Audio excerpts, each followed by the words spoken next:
La deuxième étape de mon intervention se rapporte à un aspect de l'actualité nationale, internationale et africaine.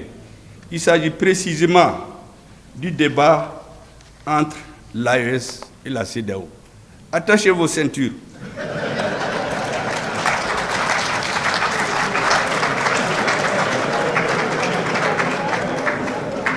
Jusqu'ici, nous étions en vol automatique. Maintenant, nous rentrons dans des zones de turbulence. Il faut donc bien attacher vos ceintures.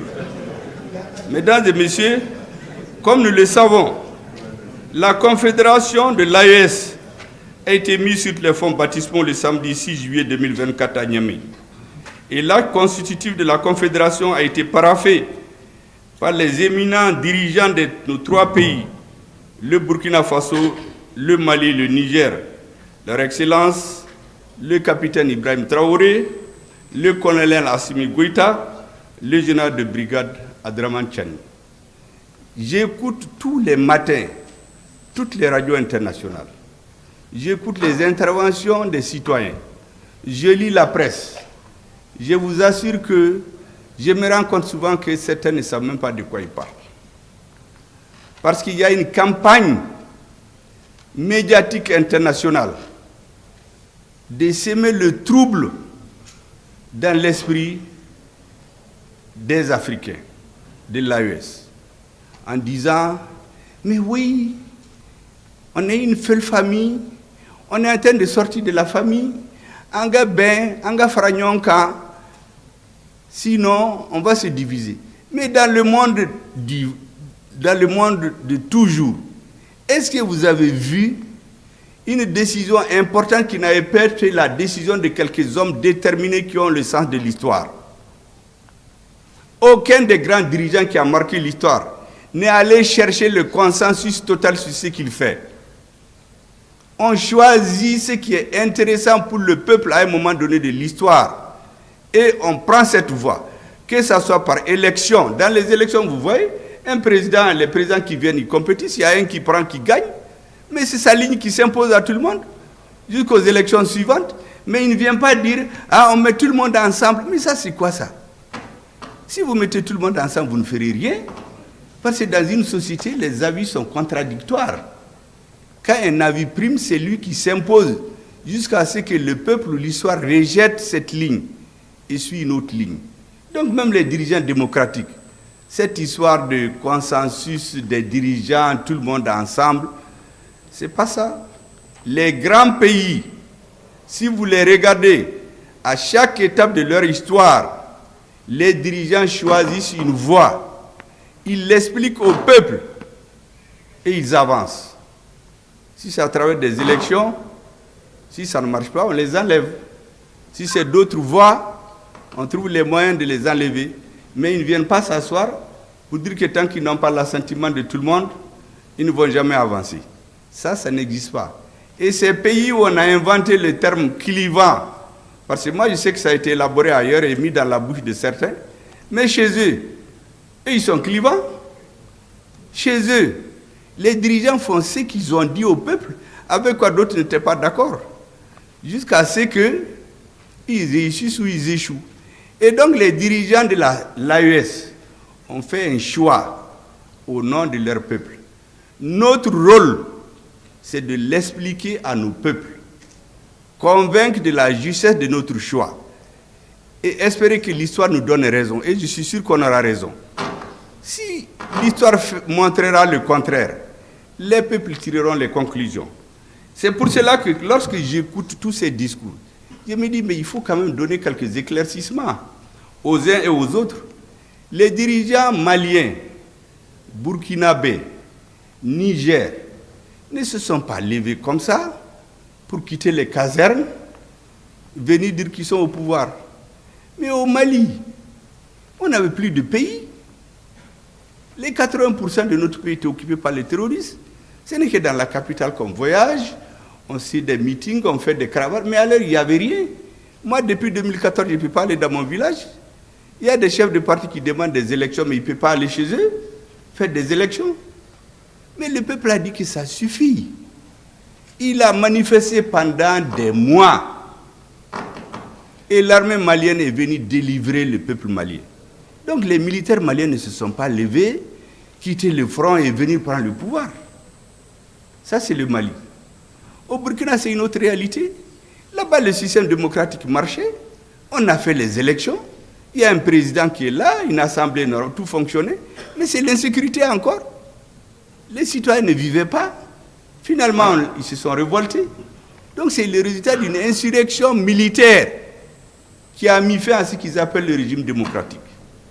Au Niger, c'est l'illustration la plus éclatante, où vous aviez un président qui dit à son armée, il ne faut pas vous battre, vous êtes trop faible, vos adversaires sont plus forts que vous.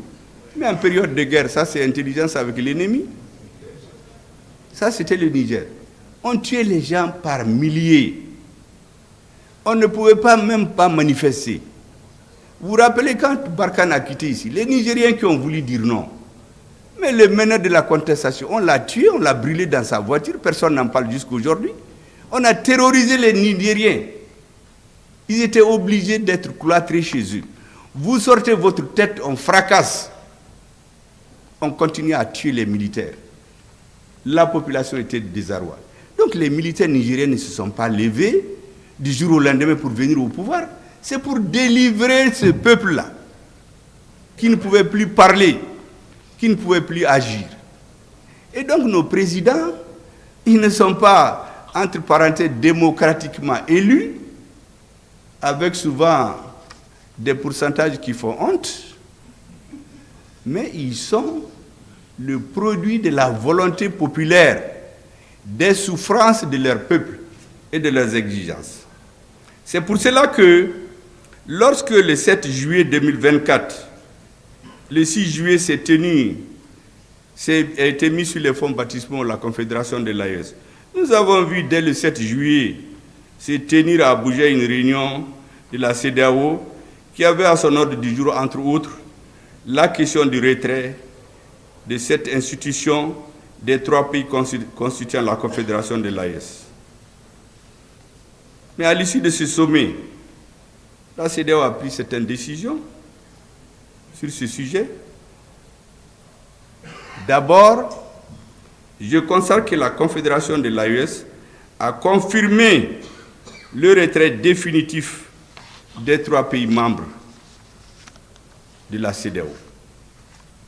Mais la CEDEAO, en réponse, ne s'est pas posé la question pourquoi ils sont partis. Elle est restée dans les anciennes méthodes, les sanctions, le bâton, on menace de sanctions. Mais on a fait ça contre le Mali, ça a échoué. On a fait contre le Burkina, ça a échoué. On a fait contre le Niger, ça a échoué. Mais pourquoi on ne change pas? Les êtres vivants ont une caractéristique, c'est leur capacité de tirer des leçons de ce qui arrive. Comment une organisation des peuples, disons, moi je ne crois pas que c'est les peuples, des dirigeants, ne tire pas les leçons de ce qui s'est passé. Au moins on devait s'asseoir. On a fait ça contre le Mali, quel a été le résultat? Ainsi de suite. Qu'est-ce qu'on fait maintenant? Non, on vient les mêmes méthodes, les sanctions, les menaces, les punitions, les menaces de punition contre nos pays. Et le ridicule, c'est que le représentant de l'Union africaine, un fonctionnaire recruté sur appel d'offres, est allé donner une appréciation sur les choix des peuples des 3 pays. Un fonctionnaire payé sur ça, on peut le renvoyer à tout moment. Il n'est pas élu. Il va condamner le Niger, le Burkina et le Mali. Mais ce n'est pas la première fois. Vous vous rappelez quand au Mali il y a eu le changement de régime? C'était un fonctionnaire de la CEDEAO, avant la conférence des chefs d'État, qui a décidé de sanctionner le Mali. Mais pourquoi les Africains ne retiennent pas la moindre des choses, des leçons qu'ils ont apprises? Mais ces organisations, c'est très clair que c'est la conférence des chefs d'État qui prend une décision. Mais pourquoi un fonctionnaire va prendre des décisions? Bon, voici le problème des Africains. Dès que quelqu'un est dans un poste de responsabilité, il croit qu'il va faire ce qu'il veut. Or, il faut faire ce que la loi a dit. Donc, ce que ce fonctionnaire de l'Union africaine a fait, ce n'était pas la première fois. Heureusement, d'ailleurs, que le même jour, nos vaillants et brillants ministres des Affaires étrangères lui ont donné un coup de poing, au point qu'on n'en parle même plus, je ne sais même pas où est-ce qu'il est actuellement, parce qu'on a demandé à l'Union africaine carrément de tirer les leçons, parce que ce monsieur est venu se mêler de ce qui ne le concerne pas. Il a outrepassé ses missions. Il n'a pas comme mission d'aller donner une appréciation sur une décision politique d'un peuple souverain. Les gens ont l'impression d'oublier ça. Mesdames et messieurs, la Confédération de l'AES est le résultat d'un retrait simultané des 3 pays de la CEDEAO à travers la déclaration du 28 janvier 2024, qui est elle-même le produit d'une maturation. Parce qu'en réalité, cette déclaration fait suite à des preuves que nous avions que certains pays étaient instrumentalisés pour agresser le Niger, renverser le pouvoir établi, instituer des fantoches. C'était ce qui était en cours. Il s'était donné très peu de temps, mais nous avons pris de vitesse. Le Mali a tout de suite, avec nos frères et amis du Burkina, s'est joint au Niger et nous avons décidé de sortir de cette organisation où on ne respecte plus les lois. Parce que ce sont des étrangers qui viennent donner de l'argent à des Africains pour étouffer, affamer, tuer dans les hôpitaux d'autres Africains. Vous vous rappelez que le G5 Sahel a fait combien d'années à demander 2 milliards dans la lutte contre le Sahel? On n'a jamais trouvé. Et voici que la fameuse force d'attente de la CEDEAO, qui attend depuis 2012. Parce qu'elle a été créée, annoncée, disons, à l'occasion de l'investiture du président Macky Sall en 2012. La force d'attente. Ils avaient dit en ce moment que c'était 5000 hommes. À cette réunion, le ministre des Affaires étrangères français a surgi, donne ses sous, pour dire au président que non, 5000 hommes, c'est trop, par rapport à juste 500 bandits au nord du Mali. Mais quelle est son affaire? Que nous nous prenons, comme je dis, un marteau, un éventail, un pilon, pour écraser une mouche parasite. Quelle est son affaire? Et depuis 2012, cette malheureuse force d'attente-là, elle est en train d'attendre. Et c'est l'autre jour qu'on a dit qu'on lui a trouvé 3 milliards pour aller attaquer le Niger. 3 milliards qui viendraient de l'étranger. Donc l'étranger sort l'argent, on finance, on met le couteau dans la main d'un Africain qui va poignarder son frère. Mais nous avons appris à lire l'histoire. Parce que la différence entre l'homme et les autres êtres vivants, c'est qu'il tire les leçons, il analyse. Un grand philosophe a dit que celui qui ne tire pas les leçons de l'histoire ou qui ne connaît pas l'histoire est appelé à la répéter. Et nous avons regardé ces dernières années, qu'est-ce qui est arrivé chez nous? Mais celui qui ne peut pas tirer les leçons, vous avez une force d'attente qui attend depuis 2012. Et vous ne pouvez pas tirer les leçons, vous dire que cette force d'attente-là, elle ne vaut rien. Elle ne peut rien faire. Vous venez faire les bagabaga contre le Niger encore, que cette force d'attente va se lever et quelqu'un va vous donner 3 milliards. Mais nous avons dit très clairement à ceux qui étaient des va-t-en-guerre, nous les avons mis en garde. J'ai utilisé la boutade, ce n'est pas comme ça qu'on a parlé bien sûr, mais j'ai utilisé la boutade en disant que nous avons été très clairs. Celui qui touche à un cheveu du Niger, nous allons lui raser la tête. Parce qu'après le Niger, c'est le Burkina, après le Burkina, c'est le Mali. Nous savons ce qu'ils préparent. Ils font de la stratégie en faisant croire que c'est le Niger parce qu'ils les croient plus faibles. Comme tout le monde a peur du Mali, nous les avons tous chassés de chez nous. Donc ils veulent nous encercler. Et donc on s'est mis ensemble. On leur a dit que celui qui touche le Niger, il va voir. Et qu'est-ce qu'ils ont fait? Ils se sont tus. Cette force a continué à attendre. Jusqu'à présent, elle attend d'ailleurs. Et puis, un jour, le 30 juillet, ils se réunissent, qui sa force d'attente est prête. ils vont venir tomber sur le Niger. Mais le 31, nous avons fait une déclaration commune pour être très clair. C'est là-bas qu'on a décidé que celui qui touche le Burkina cette fois-ci, le Niger cette fois-ci-là, il touche nos 3 pays. Les frères se sont donné la main pour faire face à l'adversité et à celui qui se laisse instrumentaliser par des forces étrangères. Parce que cette partie de l'histoire, on l'oublie. Les gens pensent que Assimi Goïta, Draman Chani et Traoré se sont retrouvés au Niger, ils ont décidé qu'on sort. Mais il y a un processus. Donc le 30 juillet, ils ont décidé qu'ils vont tomber sur le Niger. Le 31 juillet, nous leur avons dit que si vous tombez sur le Niger, nous considérons que c'est un acte d'agression contre tous nos pays. Et déjà le 23 septembre, vous vous rappelez, à la tribune des Nations Unies, à la 78e session, lorsque le ministre des Affaires étrangères du Niger a été empêché de rentrer pour s'exprimer, le ministre des Affaires étrangères du Mali a pris les choses en charge et nous avons parlé au nom de nos 2 pays. Il a parlé brillamment au nom du Mali et du Niger. Beaucoup semblent oublier cela parce que le 7 septembre, je voulais vous rappeler, il y a eu l'attaque du bateau de Tombouctou, plusieurs centaines de morts. Est-ce que vous savez que la CEDEAO a tenu un sommet après? Ils n'en ont même pas fait cas. Même une simple de lettre de condoléances au président du Mali. Un pays s'est opposé aux Nations Unies. Donc ça veut dire que les Maliens peuvent mourir. Ce n'est pas leur affaire. Mais nous avons pour ainsi de la gigote. Si vous ne prenez pas au sérieux, mais nous on se défend. Des centaines de Maliens meurent. La CEDEAO se réunit. Elle ne fait même pas cas de ça. Qui viennent former nos militaires et on ne donne pas de balles aux militaires. Non, qu'ils ne donnent pas d'armes létales. Mais ce n'est pas les mêmes qui disent qu'ils vont donner des armes létales pour tomber sur le Niger.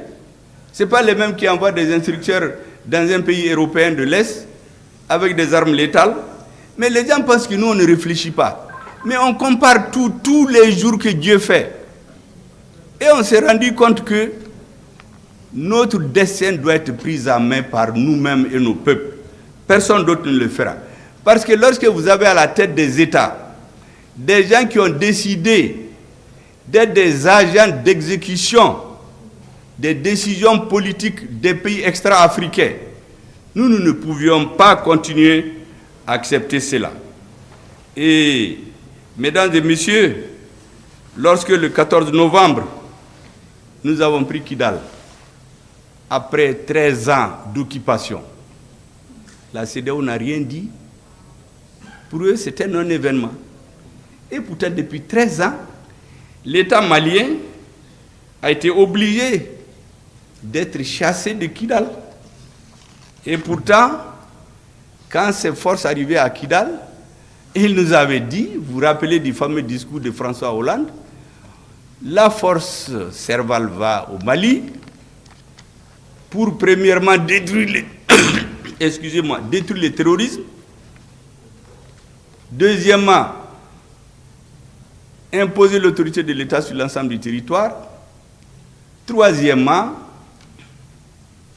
appliquer les résolutions des Nations Unies. Mais qu'est-ce que nous avons constaté? Depuis 2013, le terrorisme qui était confiné au nord du Mali a pris les 80% du Mali. Le terrorisme qui n'était pas au Burkina et au Niger, où nous avions des présidents qui pensaient que c'est en se mettant au service d'autres contre le Mali que leur pouvoir va durer, s'est étendu dans ces pays.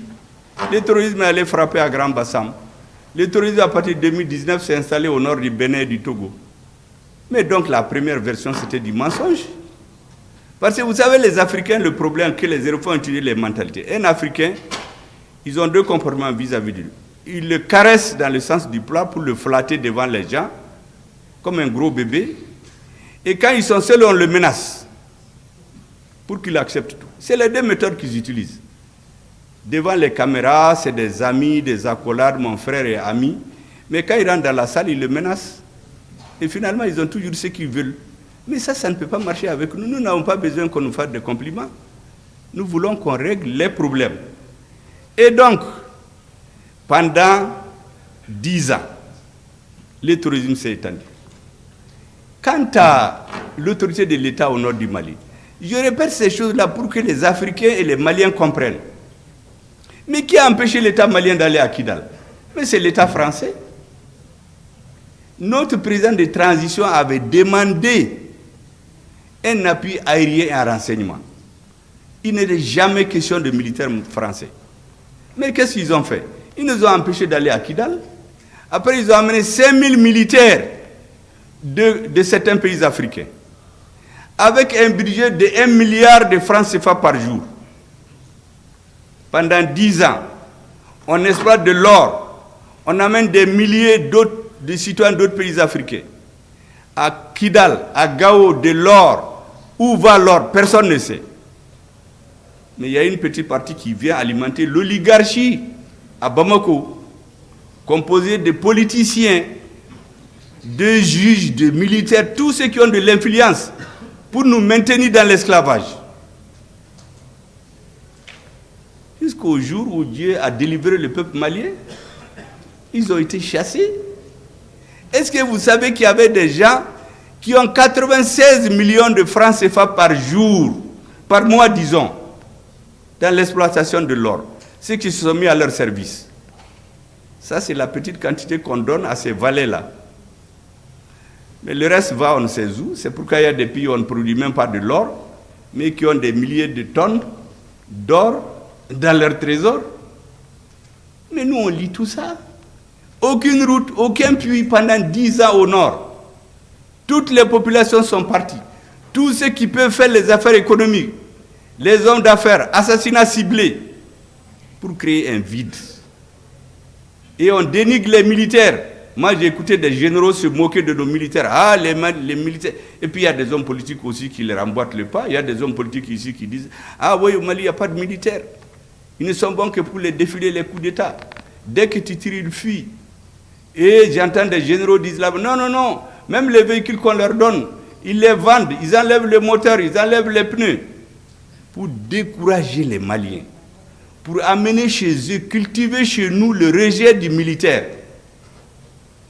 Heureusement, comme je dis, notre peuple a été délivré. Notre armée nous a restitué notre dignité et notre honneur. Mais ce sont les mêmes militaires, les mêmes terroristes renforcés d'ailleurs. Pourquoi on a pris Anefis? Pourquoi on a pris Ber? Pourquoi on a pris Kidal? Parce qu'il y a une prise de conscience. Et c'est pour cela que vous aurez compris, moi depuis des mois, je fais ce qui nous est confié, parce que le président dit Beki Djoyora là. Nous, on parle pour éveiller les consciences. Parce que un militaire, quand il tire une personne. Mais quand tu parles, c'est des milliers de personnes qui comprennent. C'est ce que nous sommes en train de faire. Décomplexer les Maliens, aimer leur armée, respecter les militaires, les sacraliser. C'est ce que nous sommes en train de faire. Et dans l'affaire de l'AES, on est en train de leur porter l'estocade de la contradiction. C'est eux qui ont créé les conditions du retrait des pays de l'AES. Et ils vont se réunir. Est-ce que vous imaginez cette CEDEAO? Les gens ne payent même pas leurs cotisations. C'est l'Union européenne qui paye leurs cotisations. Et c'est eux qui complètent leur budget.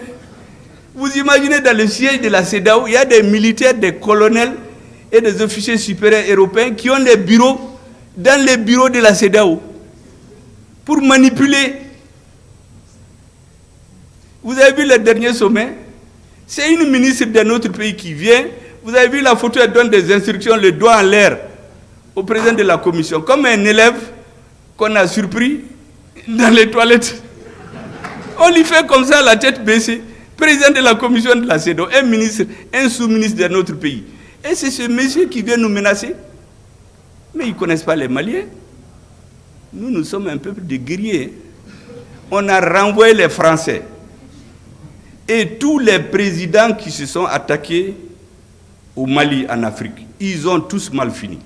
Et c'est pourquoi j'ai dit à tout le monde, laissez-nous en paix. Nous réglons nos problèmes, réglez vos problèmes. Mais tout État, tout dirigeant qui va s'attaquer au Mali, utiliser le Mali comme commerce pour rester au pouvoir, Dieu va le sanctionner. Je peux en citer à floraison, pour des raisons diplomatiques, je ne vais rien dire. Mais ceux qui s'acharnent contre nous, qui savent ce qui les attend, on ne mettra pas de bases étrangères chez nous. Depuis le président Modibo Keïta, il a chassé les bases étrangères. Moussa Traoré les a éloignés. ATT est venu, ils ont tout fait parce qu'ils se disent que c'est un homme qui peut manipuler. ATT a refusé. Quand ils ont installé la base, comment ils l'appellent, au Burkina, en 2019, je ne sais pas, il a un nom, c'est une base secrète. Comme aujourd'hui, ils ont caché ça à la population et aux médias. Cette base est restée jusqu'à récemment. Quand le pouvoir qui l'a amené est parti, cette base-là est tombée. Pendant cette période, ils ont voulu installer une base au Mali. ATT leur a dit non. L'armée malienne ne va jamais accepter ça. Donc c'est dans notre ADN. Et qu'est-ce qu'ils ont fait? Ils ont instrumentalisé des terroristes pour obliger notre président de transition à leur faire appel. Mais même là, il a mis une nuance. Il a dit appui aérien et renseignement. Il ne leur a jamais dit de venir s'installer chez nous, mais ils sont venus. Est-ce que vous savez que même cette lettre-là, qu'ils ont fait écrire à notre président, parce que c'est leur ambassadeur qui a fait des va-et-vient et faire signer, quand on l'a cherché, il n'y en avait pas dans les archives au Mali. Pour trouver ça, on a été sur le site internet de leurs institutions. C'est là-bas qu'on a trouvé la copie de la lettre du président par intérim du Mali, qui appelle l'opération Serval. Mais vous croyez que ça peut continuer? Le Mali, le Niger, le Burkina, nous avons décidé que nous n'allions plus continuer à faire comme le passé.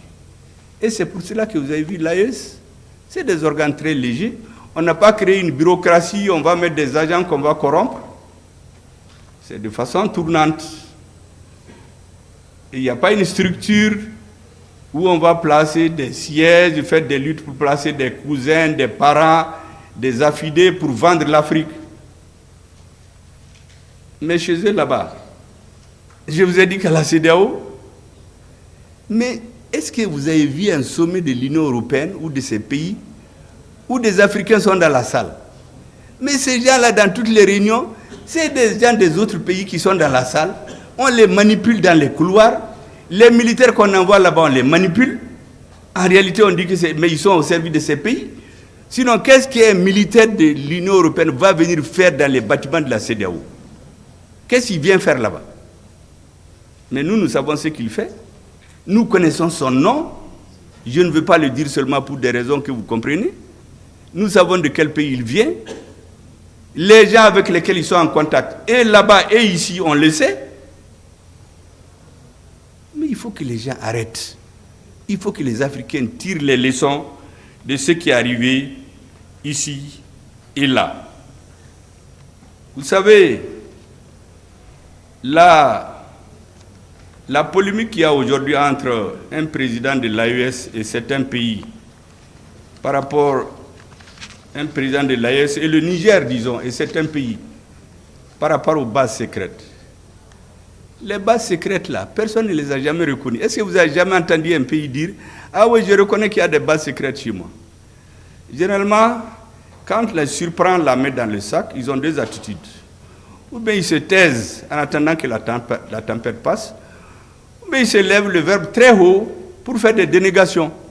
Ah, des journalistes étrangers peuvent venir enquêter. Mais ceux qui l'ont dit, des journalistes étrangers ont été enquêtés l'autre jour, ils ont caché. Oui, j'ai oublié la base Burkina, c'était base Sabre, en 2019.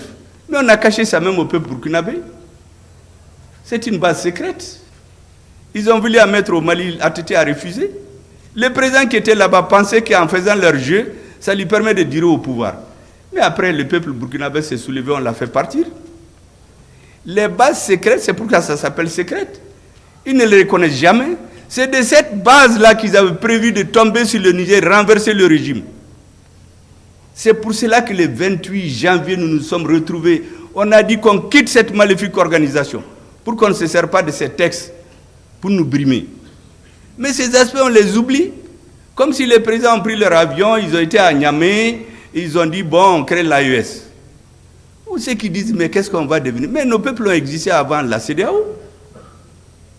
cas, ils vont pas. Ça me rappelle exactement quand on chassait la MINUSMA d'ici. On dit, mais qu'est-ce que les Maliens qui travaillent là-bas vont devenir?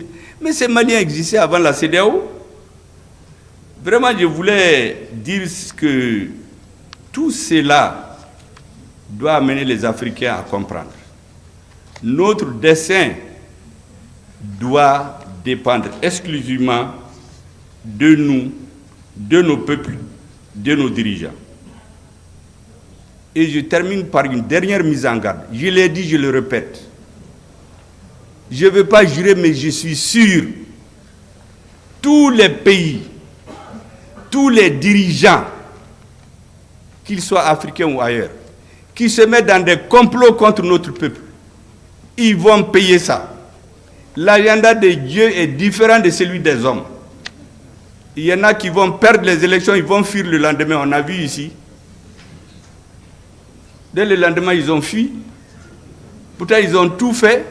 Emprisonner 1000 personnes, tuer 60 personnes, emprisonner des avocats, violer toutes les lois pour pouvoir éliminer un adversaire politique. On dit que c'est la démocratie.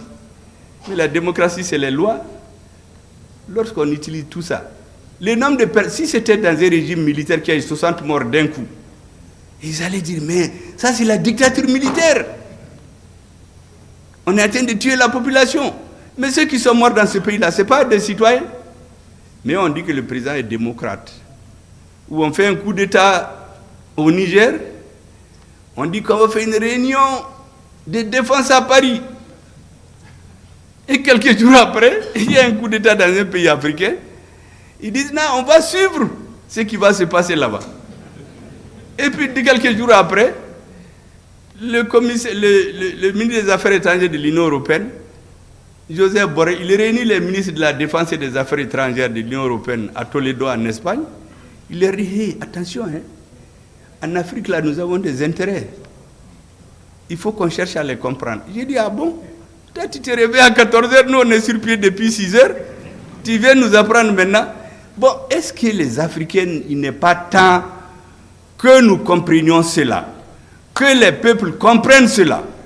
Nous n'allons jamais accepter cela. En tout cas, le peuple malien ne l'acceptera jamais.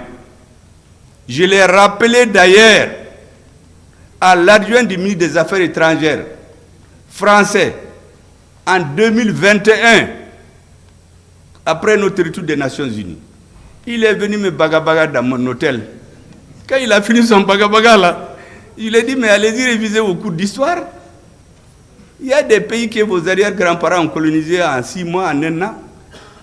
Mais pour coloniser le territoire malien actuel, vos arrière-grands-parents ont mis 38 ans de guerre entre 1878 à Saboussiré et 1916 à Menaka. 38 ans de guerre. Et pendant les 70 ans de la colonisation, quand ce n'est pas les Tamasheks, c'est les Soreilles, c'est les Peuls, c'est les Dogons, c'est les Mianka, les Bobos, les Sénoufos, les Sarakolés, ils n'ont jamais eu la paix. Il est donc dit, ne vous trompez pas de peuple. Nous sommes réfractaires à la suggestion. Deuxièmement, vous n'avez pas les dirigeants auxquels vous étiez habitués, que vous tapez dans l'épaule, vous les flattez devant les gens et puis vous allez les menacer dans les chambres. Nous, personne ne nous menace sauf Dieu et nos peuples. C'est deux seuls qu'on a peur. Assimi Goïta n'a pas besoin de vos visas. Il n'a pas de compte chez vous. Nous n'avons pas besoin de vos visas. Nous n'avons pas de compte chez vous. Il quitte quand il est dans son bureau. Donc, vos visas, là, si vous l'interdisez, c'est assez démocratiquement élu. Quand on dit qu'on a coupé le visa, il tombe malade. Ce n'est pas ces gens qui sont à la tête du pays aujourd'hui. Donc, je lui ai dit d'aller réviser ces leçons d'histoire.